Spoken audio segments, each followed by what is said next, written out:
Assalamualaikum warahmatullahi wabarakatuh. Di sini saya akan menyampaikan materi mengenai alat pelindung diri atau biasa kita sebut dengan APD. Sebelumnya, perkenalkan, nama saya Antika Wulandari dengan NIM 12 dari kelas PTMP Mahasiswa Pendidikan Teknik Mesin Universitas 11 Maret. Yang pertama, mari kita simak pengertian dari alat pelindung diri. Berikut contoh gambar yang biasa kita ketahui. Alat pelindung diri ini sendiri merupakan seperangkat alat yang wajib digunakan oleh tenaga kerja untuk melindungi tubuhnya terhadap kemungkinan adanya potensi bahaya ataupun kecelakaan kerja. Yang kedua, apa tujuan dari APD? Tujuannya yaitu yang pertama yaitu untuk menjaga keselamatan pekerja itu sendiri dan orang-orang di sekelilingnya dari bahaya ataupun kecelakaan kerja. Yang kedua, untuk meningkatkan efektivitas dan produktivitas kerja. Yang ketiga, untuk menciptakan lingkungan kerja yang aman. Selanjutnya, apa manfaat dari APD? Manfaatnya ialah ada dua yang biasanya kita ketahui. Yang pertama, APD bermanfaat sebagai pelindung seluruh atau sebagian tubuh tenaga kerja terhadap potensi bahaya kecelakaan kerja. Dan manfaat yang kedua yaitu mengurangi resiko penyakit akibat kecelakaan dari kerja. Berikut merupakan jenis-jenis dari alat pelindung diri.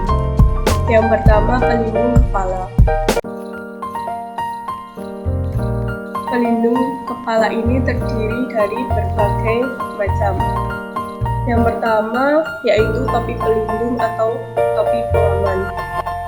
Fungsinya untuk melindungi kepala kita dari benda keras, pukulan, dan benturan, ataupun jika terjatuh dan juga terkena arus listrik. Yang kedua, tutup kepala. Berfungsi untuk melindungi kepala dari kebakaran, korosif, uap-uap, panas, dingin. Dan yang ketiga, heads atau cap, melindungi kepala dari kotoran debu atau tangkapan mesin-mesin berputar. Yang kedua yaitu alat pelindung muka dan mata. Alat ini biasanya berupa kacamata maupun berupa face shield. Alat pelindung muka dan mata ini berfungsi untuk melindungi muka kita dan mata kita dari lemparan benda-benda kecil ataupun benda-benda panas maupun pengaruh cahaya dan radiasi tertentu. Biasanya alat pelindung muka dan mata ini terbuat dari bahan kelas atau kaca biasa atau juga kaca plastik. Yang ketiga yaitu alat pelindung telinga. Alat pelindung telinga ini biasanya yang dipakai adalah sumbat telinga. Sumbat telinga ini memiliki fungsi agar terhindar dari kebisingan yang ada di lingkungan sekitar kita. Sumbat telinga yang baik adalah menahan frekuensi tertentu saja. Sedangkan frekuensi untuk bicara biasanya ataupun frekuensi untuk komunikasi kita tidak akan terganggu.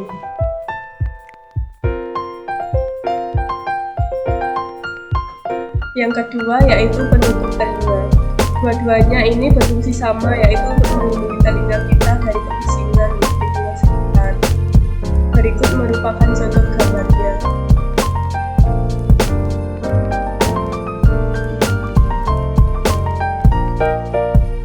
Jenis alat pelindung diri yang keempat yaitu alat pelindung saluran pernafasan.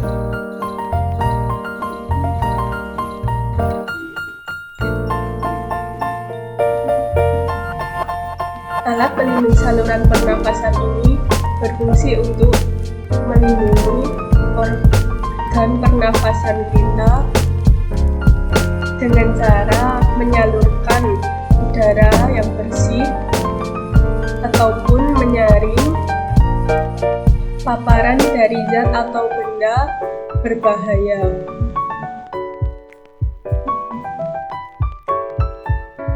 Alat pelindung saluran pernafasan ini terdiri dari beberapa komponen, yaitu yang pertama ada masker, kemudian respirator, yang ketiga ada tabung khusus untuk menyalurkan oksigen, yang keempat ada tangki selam untuk pekerja yang ada di dalam air.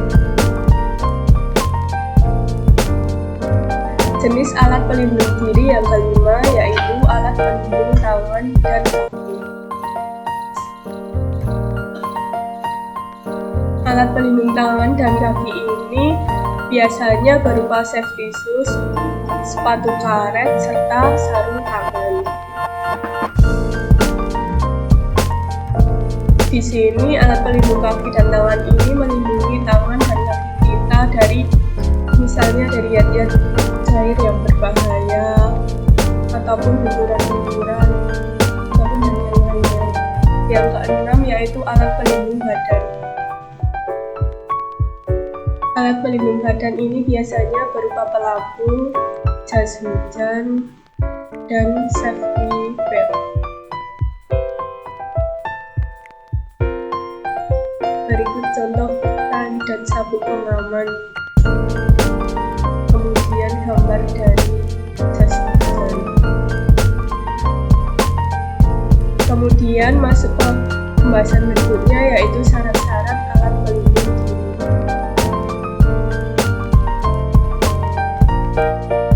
Syarat-syarat dari alat pelindung diri yang pertama yaitu alat pelindung diri harus memberikan perlindungan yang cukup terhadap bahaya yang dihadapi tenaga kerja sesuai sumber bahaya yang ada. Yang kedua, tidak mudah rusak dan lainnya. Kekurangan alat pelindung diri.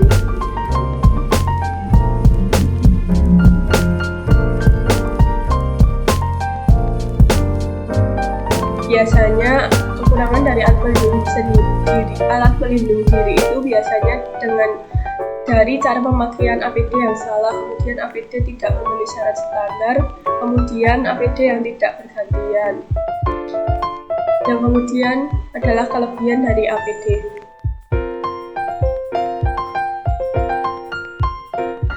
Kelebihan dari APD yang pertama mengurangi resiko akibat kecelakaan kerja yang ditimbulkan. Kemudian melindungi seluruh atau sebagian tubuh dari kecelakaan. Yang ketiga, sebagai usaha terakhir jika pengendalian teknis dan administrasi tidak berjalan atau berfungsi dengan baik. Yang keempat, memberikan perlindungan bagi tenaga kerja di tempat kerja. Selanjutnya, ada cara merawat dari alat pelindung diri itu tersebut.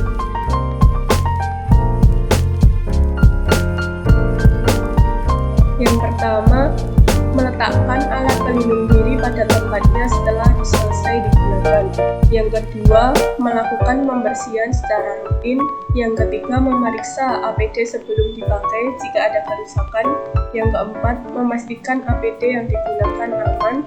Dan yang kelima, dijaga dengan melakukan pemeriksaan secara rutin. Cukup sekian materi yang dapat saya sampaikan, kurang lebihnya mohon maaf. Terima kasih. Wassalamualaikum warahmatullahi wabarakatuh.